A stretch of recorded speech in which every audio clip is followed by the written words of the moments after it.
Good afternoon. My name is Brian O'Hara, B-R-I-A-N, O''H-A-R-A. I am the Minneapolis Police Chief. This has been a very difficult week for our community here in Minneapolis.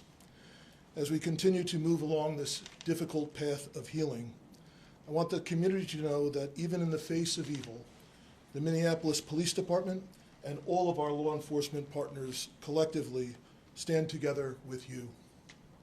We stand with our families that have been affected by this senseless violence, as well as with the parish community. We will continue to be here for all of you. The men and women of the Minneapolis Police Department who responded yesterday did not hesitate.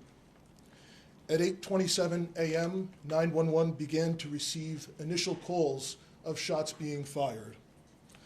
By 8:31, a Minneapolis police officer in a regular uniform with no helmet, no SWAT gear, ran into the church and was met by a parishioner who directed him towards where the gunman had been. The parishioner later told me that was the first time that he, the children, and others there had any sense that they might be safe and survive. The members that responded yesterday exemplified the motto that is on the Minneapolis Police Squad cars: to protect with courage and to serve with compassion. All of our law enforcement partners, first responders, and many children, members of the school staff, and parishioners of Annunciation Catholic Church all showed incredible courage yesterday in the face of unspeakable horror. As the investigation continues, we will continue working alongside our county, state, and federal law enforcement partners as we continue to be critical as we piece together exactly what happened.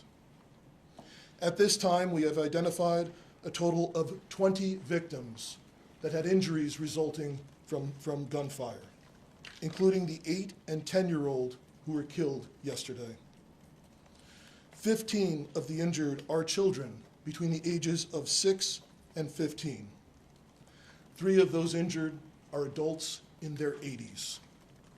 Those who remain hospitalized need all of our support as we continue to pray for a speedy recovery for all of our victims. During the processing of the scene at Annunciation Church yesterday, 3 shotgun shells were recovered, along with approximately 116 rifle rounds. 1 live round was recovered from a handgun that appears to have malfunctioned as the shooter attempted to use it and became stuck in the chamber. There were 4 search warrants that were executed yesterday. 1 at the church, the others were executed at residences believed to be associated with the shooter. One of those residences was in the city of Minneapolis, a second one was in Richfield, and a third one was in St. Louis Park, which are both bordering municipalities. Additional evidence was recovered as a result of these warrants. Literally hundreds of pieces of evidence have been recovered thus far, which include electronic devices that will be further searched and processed. It now becomes our job collectively with all of law enforcement to process that evidence. And so this investigation will continue, and we will follow all of the evidence to its logical conclusion. I am aware, however, that this may not ultimately provide the answers that our public is looking for. When something terrible happens, the public expects law enforcement to provide some explanation for what happened. But the reality is, this is an unthinkable, completely senseless act. Violence perpetrated against children worshiping at Mass. And no investigation, no evidence will ever be able to make sense of such an unthinkable tragedy. That being said, we will do our best to determine and identify a specific motive. What we have seen so far is this is an individual who, unfortunately, like so many other mass shooters that we have seen in this country too often and around the world, had some deranged fascination with previous mass shootings and very disturbing writings that demonstrate hatred towards many different individuals and different groups of people. And he fantasized about the plans of other mass shooters. Unfortunately, again, this has become all too common in our society. That being said, we know ultimately the purpose of the shooter's actions was to obtain notoriety for the shooter themselves. That being said, I have only said the name of this shooter once, and I'm asking members of the media to stop saying the shooter's name. That was the whole purpose of why he did this heinous act, to obtain that notoriety for themselves. As schools in our city are beginning to start this week and next, we are working with all of our law enforcement partners, county sheriffs, state troopers, and surrounding municipalities that are helping the city of Minneapolis as we step up police presence both in and around schools and around all of our houses of worship in the city. Many of our law enforcement partners are also supplementing patrols, and we could not be more grateful. This has truly been a collective effort in partnership with our community. We also must say that we will be forever in debt to all of the doctors, nurses, and paramedics who responded, who are caring for these victims in this incident. I cannot tell you how incredibly grateful we are for all of the love and support that has been pouring in from all around the country, both for the first responders who initially responded, entered that church, and dealt with the unthinkable, and for all of the victims and families that have received that love and support as well. The Minneapolis Police Department and our community have a long road ahead of us to heal, and we need everyone to continuing to show their support after the cameras once again leave this city. I'd like to invite up the Acting United States Attorney for the District of Minnesota, Joe Thompson.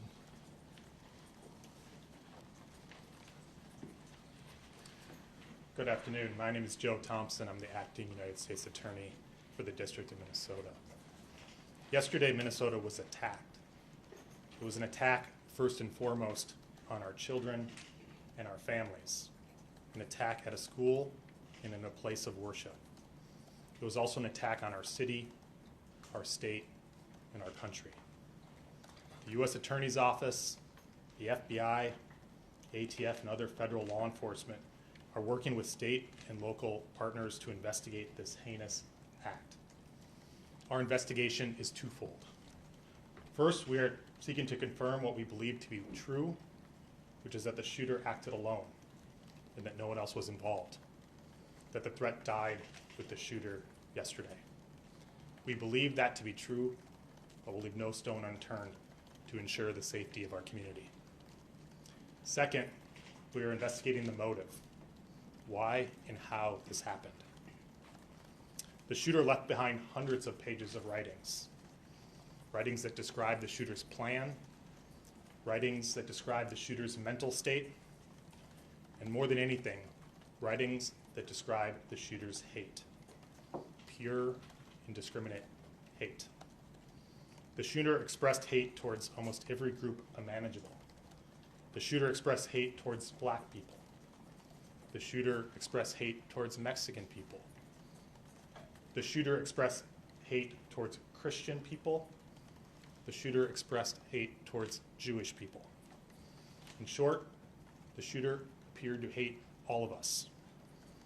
The shooter's heart was full of hate. There appears to be only one group that the shooter didn't hate, one group of people who the shooter admired. The group were the school shooters and mass murderers that are notorious in this country. The shooter idolized some of the most notorious school shooters and mass murderers in our country's history. I won't name them, just like I won't name the shooter. They don't deserve to have their names remembered. As I said, the shooter left behind hundreds of pages of writings. There is a lot to digest, and we'll know more in the coming days and weeks as we've had an opportunity to go through them. But reading them, one thing is clear. and it's going to be hard to hear, but it's important to the question of why this happened. More than anything, the shooter wanted to kill children, defenseless children. The shooter was obsessed with the idea of killing children. The shooter saw the attack as a way to target our most vulnerable among us while they were at their most vulnerable at school and at church. I won't dignify the shooter's words by repeating them. They are horrific and vile. But in short, the shooter wanted to watch children suffer. Yesterday was a tragedy for the city and our state. My heart goes out to the entire Annunciation community. Their loss is unimaginable. I want the state of Minnesota to know that when a tragedy like this occurs, we all stand together. Federal, state, and local law enforcement work together side by side. The FBI, the ATF, the BCA, Minneapolis Police Department, the Hennepin County Sheriff's Office, the Hennepin County Attorney's Office, including their victim advocates who have been working with the families yesterday and today. The list goes on. This has been a tough summer for Minnesota, but I take heart knowing that we all stand together in confronting this evil. Thank you. I'll turn it back to Chief O'Hara.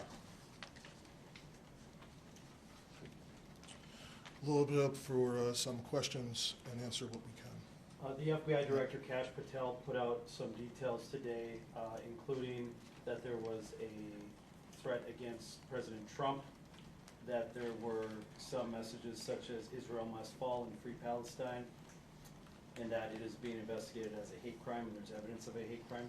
Can you speak to what the FBI Director put out? I haven't talked to Director Patel, but certainly there's evidence of hate. As I mentioned, the shooter expressed hate towards many groups, including the Jewish community and including President Trump. So obviously, as in most cases where there's a mass shooting at a house of worship or a school, federal law enforcement will work with state and local law enforcement to investigate to make sure what happened. We know what happened and we prosecute as appropriate. I would just add to that, Matt, that there is no question in this case that this shooter intended to terrorize the children, the school members of the school community, the parishioners were inside of that church. So whatever label we want to put on it is regardless of the fact that it is very clear that this shooter had the intention to terrorize those innocent children. Sorry. One of the manifestos, I guess, mentions a belief that the shooter was under an FBI investigation. Is anyone able to say whether or not that's true, or whether this person showed up on any watch list or any federal radar at all? Yeah, we did a check of all of our holdings, the FBI holdings, and he was not in our holdings prior to this incident, so we didn't have anything on him at that time. Okay. And is there any kind of mental health diagnosis that anyone is aware of? There is no diagnosis that I'm aware of that I can share. I can tell you we are not aware of any state-ordered mental health commitments for this individual. Chief, could you talk about, we're hearing some new details come out about the moments inside the church. Yes. About the doors being locked and how that might Yes. have protected some of the kids. Could you talk to us about that? So the question was about the doors being locked at the church. Annunciation Church had a practice that once Mass began, they locked the doors of the church. This incident occurred shortly after the Mass was beginning. So there's no question that the fact that the doors were locked likely saved additional lives. At the same time, we also know that the shooter intended to barricade and did barricade the doors on the same side of the church where the shooting occurred. So what's particularly heinous and cowardly about this is these children were slaughtered by a shooter who could not see them. He was standing outside of the building, firing through very narrow church windows on the level where they would line up with the pews. And even ultimately, when he got to the rear of the church, where there's an entryway that's basically all glass, and fired out the window where a person could walk in, ultimately did not walk in. Yes. When you say doors were locked, is that from the inside or from the outside? Like you're inside and you can get out, but you can't get in from the outside? The question is about the Clarify that. doors being locked. Yes, the doors were locked intentionally by the church from the inside, and that's a practice that they had in place once Mass had begun. I know Given was that that social media postings, Truckling Post, admiration for previous school shooters, why was he able to obtain a weapon of that magnitude? So the question was, due to previous social media posts, why was the individual able to obtain a weapon? We have nothing in the evidence that we have acquired so far that would indicate that he is a person, that he did not lawfully purchase these weapons. He did not have a criminal history. The only thing that we are aware of is a traffic ticket. He did not have any state-ordered commitments for mental health. So of everything that we have seen so far, it did not rise to the level where he would have been a person prohibited from purchasing a firearm. Yes, Can you Uba. confirm if the shooter went to the church weeks prior, and if so, how long before the shooting happened? So Uba's question was if the shooter did go to the church weeks prior. We cannot specifically confirm that at this time, but that is obviously a part of the investigation. Can you talk at all about the connection, his connection to the church and school? Yep, so the question was the connection of the shooter to the church and school. We do know that the shooter did attend Mass there previously. The shooter did attend school, and the shooter's mother was an employee of the parish previously for some time. So obviously there is a connection between that shooter and this particular parish and this school there. Even though Have you the- pressed Can you tell us any about the grievance 20 against that victim school that or you church? mentioned, another victim you mentioned today? How is that child doing? So there's one additional child that was injured by gunfire that we weren't aware of at the time of the last briefing. They were transported by private vehicle to a hospital outside of the city, and the report was actually made to police after they had been treated and released. So the injuries to the children range from, in this case, as you'd call like a graze wound from gunfire, all to, again, some very serious life-threatening injuries. We have some victims that have been released by the hospital at this time. We anticipate perhaps a few more today, but we still have some victims who are very seriously injured and in critical condition. Even though there's no criminal Can you confirm record, when the search warrants? Sorry. I was gonna say, even though there's no criminal record, have you been able to find any police contacts where there was odd behavior, maybe that didn't rise to the level of a crime, but in any jurisdiction that's come up? So the question was police contacts with odd behavior. There's nothing in Minneapolis where we did not have previous police contacts with him. Is there And anything in more this- you can say today on the name change issue? I know that yesterday you didn't confirm that, but I know it's out there. Yes. Is there anything more you can reveal just about? So the question was about the shooter's name change. We are aware that a few years ago, I think 2019, the shooter did have their name changed. We can confirm that, yes. I know Lou kind of asked it, and the FBI spokesperson talked about it too. Had any law enforcement you found made contact with that shooter's family previously to what happened yesterday? I can try it. For everybody, I'm Drew Evans, Superintendent of the Minnesota Bureau of Criminal Apprehension. It depends on specifically what you're asking. We're aware of some reports in the past. We are gathering those reports now. There will be additional information that we'll be able to share down the line.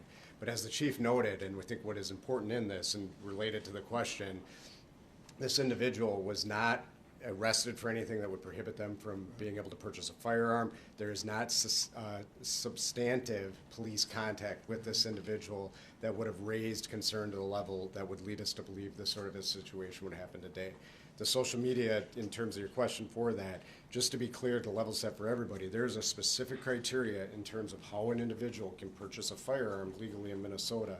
If those posts and information, I'll share it for everybody that we want to know going forward, this obviously is a terrible tragedy. We need the help of the public and everybody else. If there's concerning social media behavior by anybody, or that there's concern in their community, that they are contacting their law enforcement so that we can adequately address that in the process. That did not happen in this case. So In the terms of video the evidence found with the search warrants, were you able to recover additional guns, and if so, were those registered and also legally purchased? So the question was, in regard to the search warrant, were additional weapons recovered? The answer is no. Only the 3 weapons that were recovered at the scene.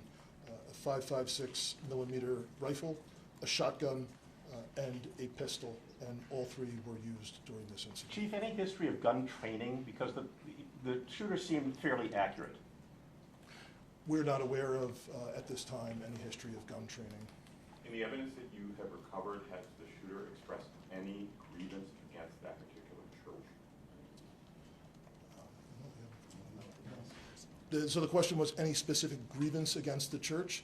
We mentioned there is a connection to the parish, a connection to the school, but we have not identified a triggering event or a specific grievance against the church that you could point to say, this is the reason for why this happened. Chief, I just want to clarify something you said. You said the shooter attended mass in the weeks before the shooting? I did not say that. So the question was, did the shooter attend mass in the weeks before? We know that previously the shooter had attended that parish and had attended that school when they were younger. Is there anything, any evidence that this person was radicalized or part of some online groups or anything like that would have inspired this behavior? No. So the question was if the individual was radicalized, I guess, for a specific cause or a part of some online groups.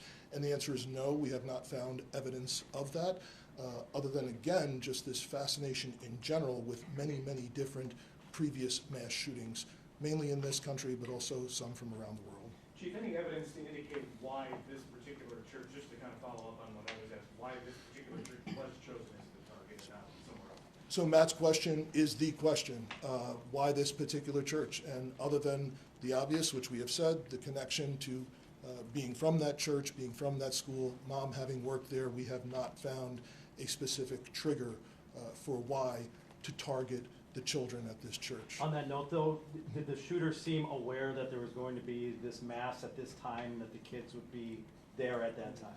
So other than the obvious that they showed up and shot? Yeah.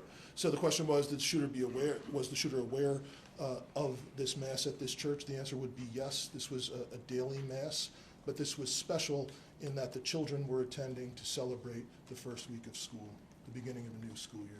Chief, are you able to give us an update? I know we heard this from HCMC this morning on the injuries. Who's hospitalized, how many, severity, and you did mention that you expect some of the kids to be released today. So the question was total number of victims who remain hospitalized.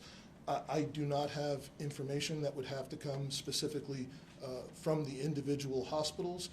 Again, I know that some victims have been released, and I believe HCMC mentioned at their press conference earlier that they anticipate a couple more may be released today, but I know both at HCMC as well as Children's Hospital that there remain patients who are in critical condition.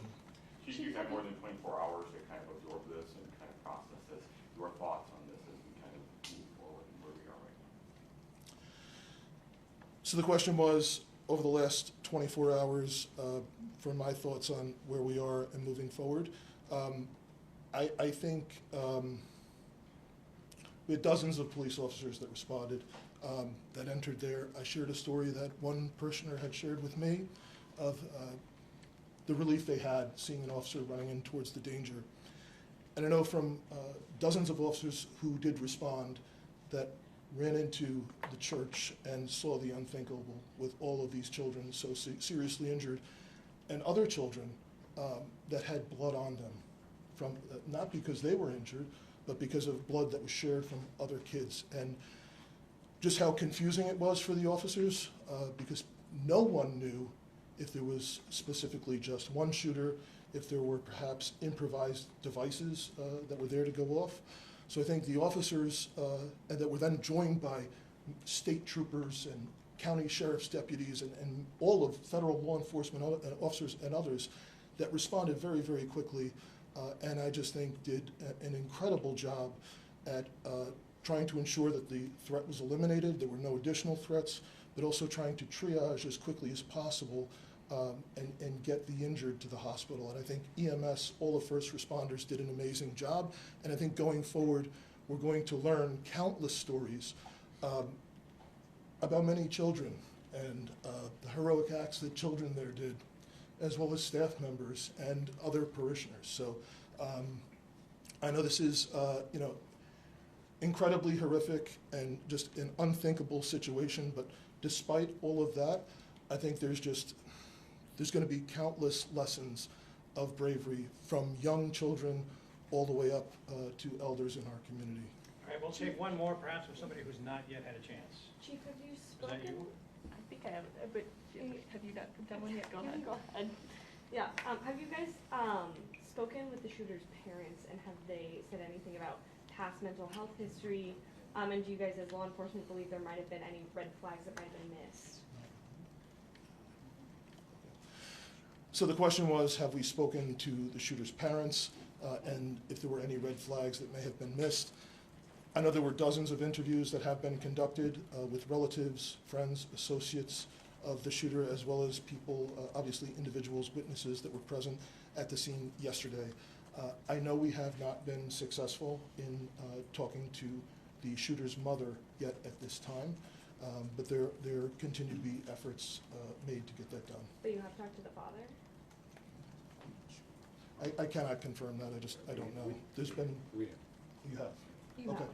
Did he live alone, or did he live with his father?